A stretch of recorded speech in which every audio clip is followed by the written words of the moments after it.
मनोहर सरकार बागवानी को बढ़ावा देने के लिए अनेकों कदम उठा रही है। किसान परंपरागत खेती छोड़ आधुनिक खेती से जुड़कर सरकार की इन योजनाओं का लाभ भी उठा रहे हैं, जिसमें कम लागत के साथ अधिक पैदावार होने से अधिक मुनाफा तो मिलता ही है, साथ ही पानी की बचत कर समाज में अपना योगदान दे रहा है किसान, जिससे किसान की आय में बढ़ोतरी हो रही है।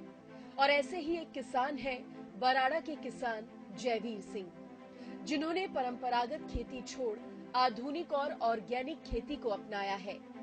किसान जयवीर बताते हैं कि वह अपने खेतों में ऑर्गेनिक तरीके से नींबू और अन्य फलों की बागवानी करते हैं, जिससे पैदावार तो अच्छी हो ही रही है, साथ ही भारी मुनाफा भी मिल रहा है।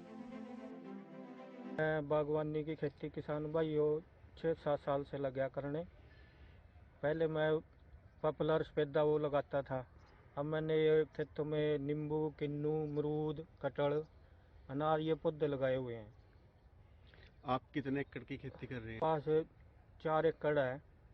4 एकड़ जमीन है और उसमें कुछ घास है, कुछ दूसरी फसल हुआ और कुछ ये पौधे लगाए हुए हैं बीच में। ये ऐसा है जी, एक भी परंपरागत खेती में 6 महीने बाद फिर दूसरी फसल की बिजाई करो, खेत की बुआई करो। और जो अपनी बागवानी का है, चाहे किसी चीज़ का है, आम का हो या किन्नू का, नींबू का, अमरूद का, इसमें एक बार लगा के आम की तो ज़्यादा लाइफ हो। जो छोटे पौधे जैसे नींबू, किन्नू हुआ, अनार हुआ, अमरूद, इनकी भी 10 से 15 साल लाइफ है, तो इनमें बार बार खर्च करना नहीं पड़ता। एक बार लगा के फिर किसान को इनकम का साधन बन जा, आए साल उसकी इनकम का स्रोत बन जा। भाई ये बुआई नहीं करनी, पेड़ा नहीं लगाना दोबारा, तो ये उसका फायदा है जी बागवानी का। नहीं, इसमें बीमारी, इन पौधों में बीमारी कम आती है और सपरा तो थोड़ा बहुत करना पड़ा जब फल फूल आता है। और जड़ों में देसी खाद वगैरह और जो थोड़ा ऑर्गेनिक की खाद ज़्यादा डालते हैं इसमें।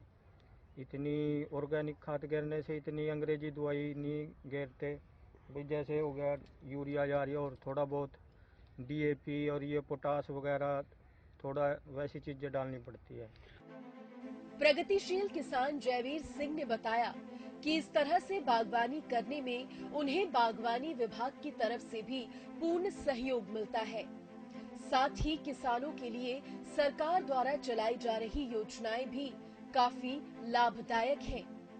प्रदेश और केंद्र सरकार किसानों के हित में फैसले लेकर किसानों की आय को दोगुना करने में मदद कर रही है। परंपरागत खेती का तो ऐसे है जी, 6 महीने बाद फसल आएगी, उसमें खर्चा भी, लेबर का भी, कंपाइन का, बुआई का सारा खर्चा काट के आधे से भी कम बचता है, आधे से ज़्यादा खर्चा आ जा।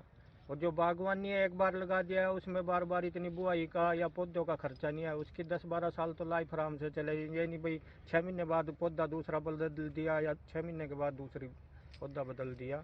तो दूसरी जो परंपरागत खेती है, जीरी, गेहूँ, गन्ना भी साल के बाद, 2 साल के बाद उसको पाड़ के फिर दोबारा से लगाना पड़ता है या दूसरी फसल बजाओ। बागवानी में ऐसा कुछ नहीं है भाई, एक बेरी लगा दी 10-15 साल तो आराम से उसकी लाइफ है।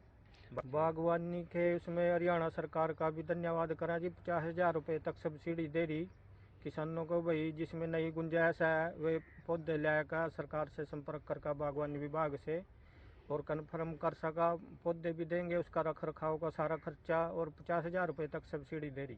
चले रही हर चीज़ के बारे में, जिसको नहीं भाई किसान को कोई कन्फर्म है, बागवानी दफ्तर में जाकर पता कर सकता है भाई क्या सब्सिडी है, क्या सरकार की योजना है, क्या अनुदान दे रही, किस तरह के पौधे लगाए। अपनी नहीं, आपको मिट्टी ले जाके भी उनके चेक करवा सकते भाई पौधा चलेगा या ना करे सका, मिट्टी की जांच करवाएं और फिर पौधा लगा ले। क्यों कहीं मिट्टी में नहीं चलता पौधा, फिर कहते भाई हम तो लुट गए, फलाने ने कह दिया था भाई पौधे लगा लो और हमारे तो पौधे चले नहीं, हमारा तो खर्च हो गया सरकार से। इसलिए आप जो है तो आप मिट्टी की भी जांच करवा सकते हो, फिर आपको इतनी कोई परेशानी नहीं होगी। सरकार के लिए तो कहेंगे ही भाई, किसानों के लिए बहुत बढ़िया कर रही है।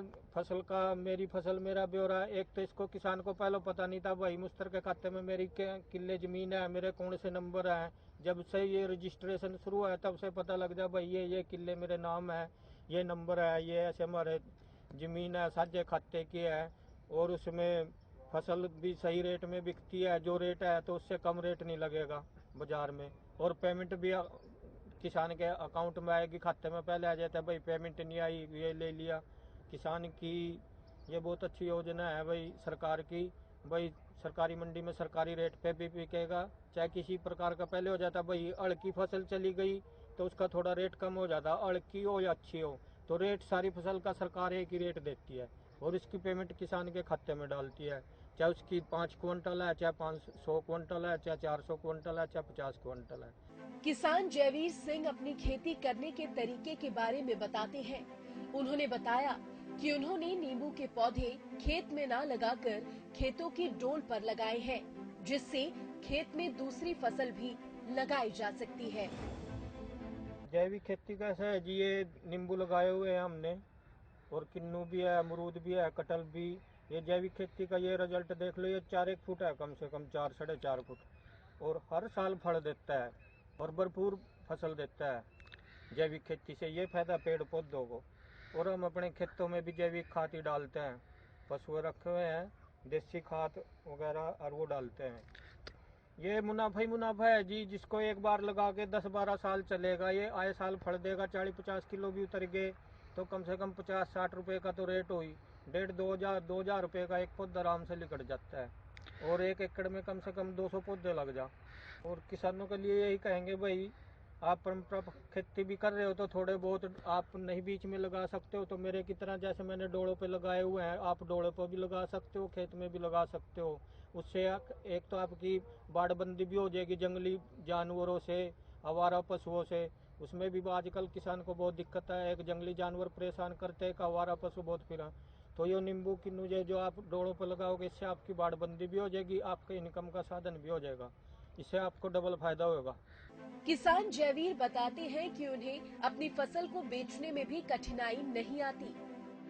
अपनी मेरे नज़दीक में बराड़ा मंडी पड़ती है, ज़्यादा दूर नहीं, थोड़े थोड़े पौधे लगाए हुए हैं और उनको बराड़ा मंडी में ही लेता हूँ। उससे थोड़े थोड़े फुटकर व्यापारी आवा, उससे रेट ठीक मिल जा। बड़ी मंडी में इतनी दूर साधन जाने का नहीं, दूर पड़ता है अम्बाड़ा या यमुनानगर। अपन मेरी मंडी पड़ती है बराड़ा, उसमें जो फुटकर व्यापारी हैं वही सामान ले लेते हैं, जो नींबू वगैरह जो भी सब्जी है, फ्रूट है, तो उसका रेट ठीक मिल जाए। किसान जयवीर खेती में ऑर्गेनिक खाद का इस्तेमाल करने के फायदों के बारे में भी बात करते हैं।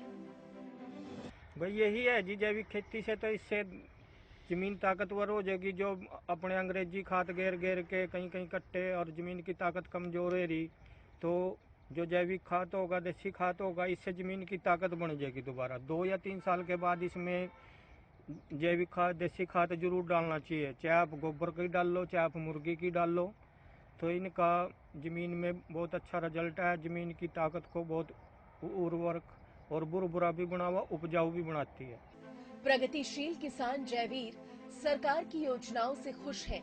वहीं उन्होंने हरियाणा सरकार का धन्यवाद करते हुए कहा कि बिजली के समय में बदलाव कर सरकार ने किसानों के हित में एक बड़ा कदम उठाया है। हाँ जी, और मैं कहना चाहूँगा हरियाणा सरकार की जो तमाम योजनाएं किसानों के लिए बहुत ही सुविधाजनक है। अब तो ट्यूबवेल के वगैरह उसके में भी, और जो कृषि यंत्र हैं, कोई भी तरह के ट्रैक्टर वगैरह, सब पे सब्सिडी अनुदान दे रही भाई, किसान भाइयों को किसी तरह की परेशानी ना हो।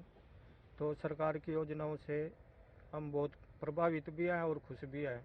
एक तो हरियाणा सरकार का हम धन्यवाद करना चाहेंगे, जिन्होंने किसानों की समस्याओं को समझते हुए बिजली का शेड्यूल बदला है। रात को आती थी, किसान को परेशानी होती फसलों में पानी लगाने के लिए, पेड़ पौधों में पानी लगाने के लिए, तो अब जो दिन में आता है किसानी को बड़ी सुविधा है, तो आराम से पानी लगा सकता है, ना इतना पानी वेस्ट जा। रात को कब बिजली आ जाए, कब आ जाए, तो बहुत परेशानी थी, चाहे सर्दी हो चाहे गर्मी हो, तो रात के समय में पानी लगाने में किसान को बहुत परेशानी हो।